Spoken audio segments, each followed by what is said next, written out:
One of the benefits that Jiu-Jitsu can give you is that the exercise part is pretty intense. One of my students kind of called it kind of like a P90X. And another student who joined the same time as he did in the beginning of May told me that he lost 5 inches around his waist. And this is in 2 months. So what I wanted to do is put together a video, because every once in a while I'll put these pictures up of me making a juice, and then somebody asks me, hey Ryan, what are you doing? What are you using? How do you do it? I figured I'd do, since I'm going to be making watermelon juice, I'll do one for today.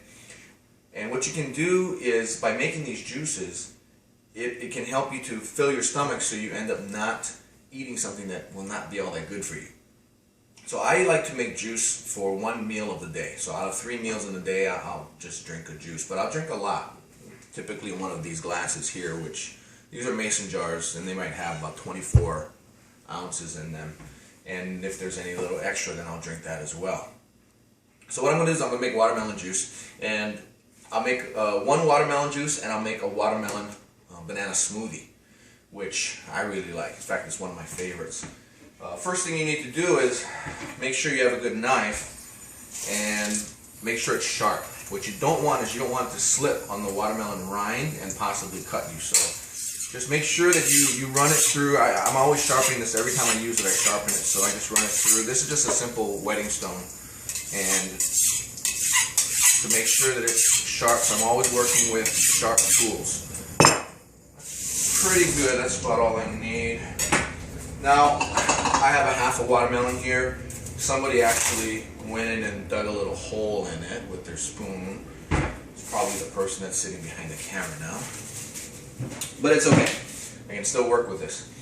And what we're going to do is I'm going to show you the correct way to cut a watermelon. Most people, what they'll do is they'll slice it and dice it in any weird way, and you get all these weird looking pieces, and it's hard to get the good part of the watermelon out, and without wasting a bunch of the white part. So the first thing you need to do is you need to cut this part right off the top here. I'm left-handed, so I'm going to have to hide this side from you, because I need to do it on this side. So I'll just cut right here, and you end up with a top like this. You cut the top off, and then what you do is you start slicing this way to expose the pink part and to get out all the white part. So like I said, since I'm left-handed, I'm going to have to do things at a different angle. You're not going to be able to see it all, but I think you can use your imagination. So here, just cut. And I cut as close to the white part as I can. If there's some white part left over, that's okay. We'll take care of it in a minute.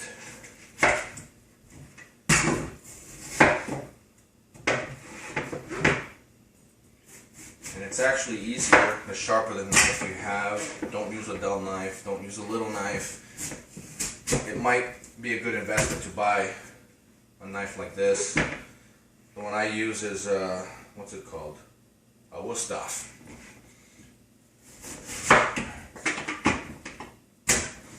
Also, the juicer that we use here, originally my very first juicer that I ever bought was because I saw my first Jiu-Jitsu professor, now Grandmaster, Halson Gracie. I was at his house taking a private, and he was making some juice for himself, and he had a juicer known as a Champion, and I have one of those too.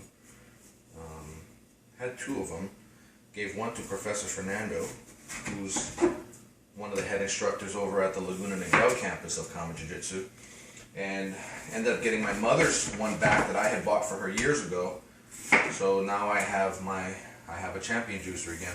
But that juicer, as good as it is, has a very small feed chute. You see how thick this one is? This is about 3 inches, which means that if it can fit into the chute, then I can use it. Whereas the Champion's one is about 1.5 inches. So you find that you have to start cutting things into pretty small pieces to get it into the chute.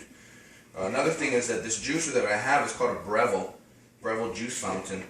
I got it from Amazon about a year or 2 ago, and I think it cost me about $2.50 or $2.79. I got it refurbished. There's really no reason you need to buy a brand new juicer if you can find a good one refurbished on Amazon, because these things will last decades. And you notice here I've been working on the watermelon here. You have these little white spots here. Just, I don't like the white part at all. To me it reminds me of cucumbers, and those who know me know I hate cucumbers. And come to find out, watermelon and cucumbers are actually related, but weird how I like watermelon. And then what you do is just slice it in half this way. And then with a juicer like this, you can slice pretty big chunks. So what I do is I just go here, I go here, and I go here. So what you end up with are chunks that are about this big. So Rebel Juice Fountain has a little bucket here to catch all the pulp. Unlike the Champion, which shoots it out into the sink, you can just keep shooting the pulp out into the sink with the Champion. It doesn't hold it, so you don't ever have to stop the juicer to clean out. This one, you just put easy thing, just put a plastic bag in it, and you take the bag out and just dump it. Now, some people will make watermelon juice using a blender, and we have the Hamilton Beach commercial blender. I don't like those ones that have the glass jars because I tend to drop things. And even when I drink out of mason jars because I drop glasses a lot too. And these don't break quite as easily. But we use an industrial type commercial blender, as well as this juice fountain, which is pretty heavy duty. And it can just go through carrots, it goes through pretty much anything we juice. Usually I'll make what's called the swamp water, which has a bunch of vegetables in it too, and it literally looks like swamp water. But today we're just doing watermelon, so let's just kind of go through it. I'm going to do it on the low setting. I don't need to do it on the high setting. So anything that's soft, they always recommend you go with the low setting here. So you just flip the switch up, it turns on, the red button turns it off. Very easy to put together. Just take that off, and this comes off. There's a blade inside there. Easy to clean, and really you have no excuse not to be making the juice for yourself, because it's very healthy for you. So here we go. And you'll see it just kind of catches in this container here. You can throw in a bunch of it, and I don't rush it. I just let it go pretty slowly. You see the watermelon just pouring in there. One hint is that since I'm going to be making enough for more than two, use the edge pieces, which is the top I just did, and then also throw a centerpiece in there as well, because the centerpiece is the best part of the watermelon, and it's usually a lot sweeter. So I like to make sure that I kind of spread it around. Now this will be the last that I make for this picture. Okay. Now from here, a lot of people can just stop right here and just say that's what I'm going to do. I'm going to drink the watermelon juice, and of course you're fully able to do that. And one of the ways I got introduced to watermelon juice was from my old master Hicks and Gracie, when I was at a tournament and I was dehydrated and my kidneys shut down. Apparently, we found out the next day from the doctor. They told me my blood test, my creatinine levels was very high. When I talked to Hickson after that, he had suggested I drink watermelon juice. He says because it's very healthy and it's good to get your kidneys working. So this, what I'll do is just put this in a glass, and these mason jars all come with lids. This was actually a moonshine jar prior, but I'm going to put this in the refrigerator. Don't worry, I'm not running away. I'm going to finish up with what I've started.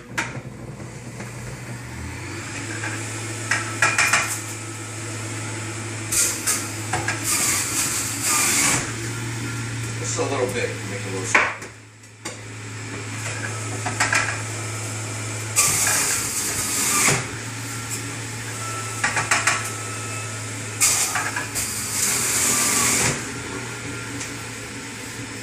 That's it.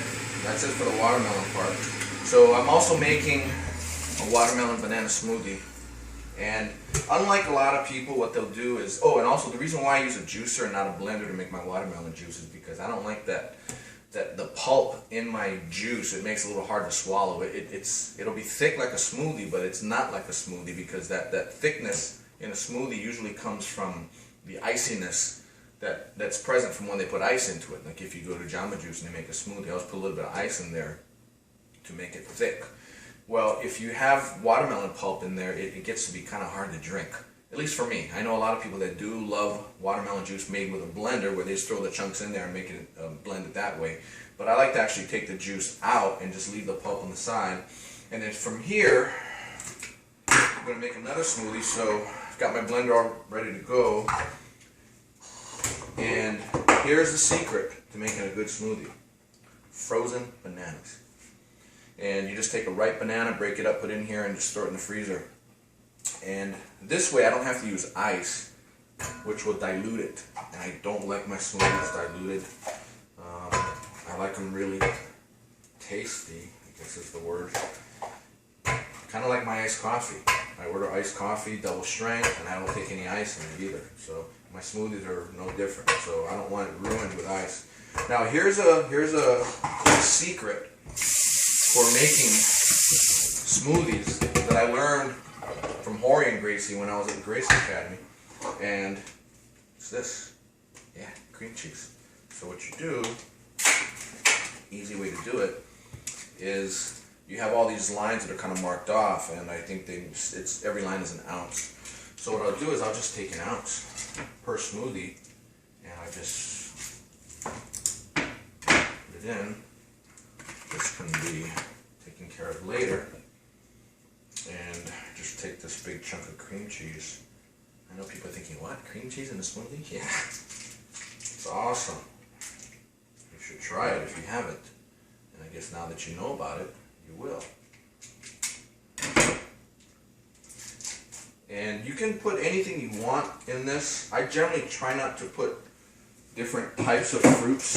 If any of you are familiar with the Gracie diet, they don't mix certain types of fruits because of the interaction in your inside from different foods, and everything with them is about the chemical makeup of your foods, and you want to make sure that the combinations are the correct combination. So watermelon and banana do go together. However, banana and oranges, for instance, don't go together because you have a sweet combined with an acidic. So what I also do though is, because I have this leftover jar of protein that I've had for a few months and I never bothered to eat it, and I saw it the other day and I don't want to waste it. So I'm just going to put a scoop of protein in here too. This is for you CrossFit types, I guess. And it actually tastes pretty good. Well, this protein tastes pretty good, but it tastes pretty good in the smoothie too. And then I also have some creatine as well. And bought a bunch of this and figure I use it as well. One scoop of that is enough. Sorry. One thing to always do is make sure your hands are clean. You didn't see me before this, but I scrub my hands down. So I've got everything thrown in here. Now I just add the watermelon juice.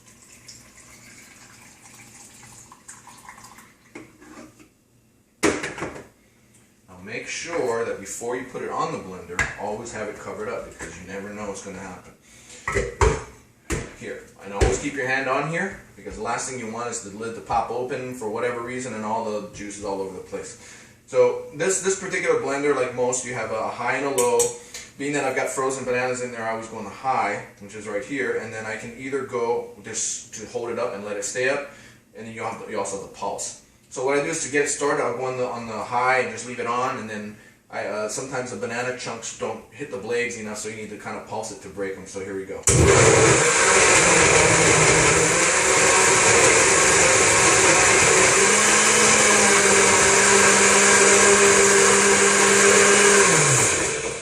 So you can hear the bananas hitting around in there, so now you just go to pulse.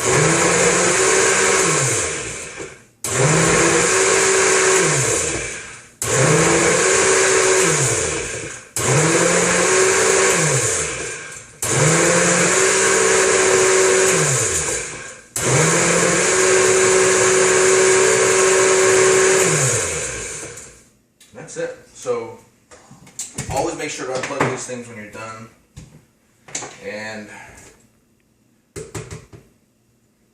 This smoothie's awesome. I'll put in a glass for you. And those chunks are the frozen bananas that haven't really finished, but it's okay.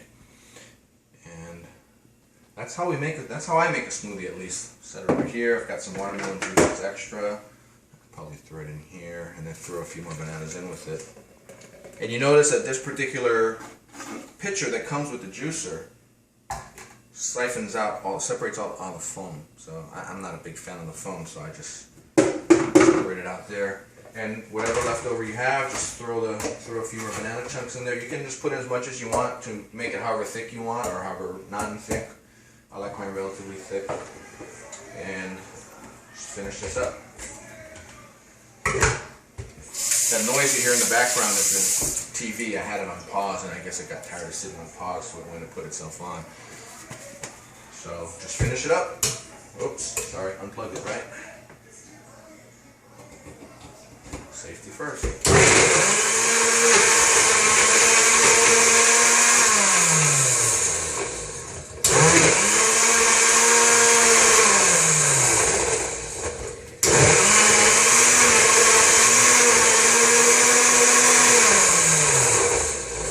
And that's it. So for this particular smoothie, I made the watermelon with banana and cream cheese, is what I normally do, but I also added some whey protein powder and some cream cheese, and this creatine. You can make it any way you want, but like I said, just be wary of what you put in as far as your combinations. And if you want a good reference of what combines well, you can either look up on the internet, and they just put Gracie diet food combinations, and then they'll have the group A, and they tell you what mixes with group A, B, C, and D. And or you can just go to GracieAcademy.com and just buy Maureen Gracie's book, The Gracie Diet, which is a very informative book. And this will help you with your weight loss goals, in addition to the exercise part, because there's always two parts when it comes to maintaining a healthy weight. You need to do the exercise, but you also need to put the correct fuel in your body. And by supplementing one of your meals, actually, or substituting one of your meals with one of these, it can only help you, and it'll help you to not overeat too much of the fat and the carbs and the other stuff that can help to make you fat and make it hard for you to hit your weight loss gains. So if you have any questions, just go ahead and email me, or you can go to the website. My phone number's on there. You can call me, or you can just if this will be on YouTube, you can just go ahead and just put a message in below. And just saying good night, Jiu-Jitsu Dallas. Hope all is well. Take care. Bye-bye.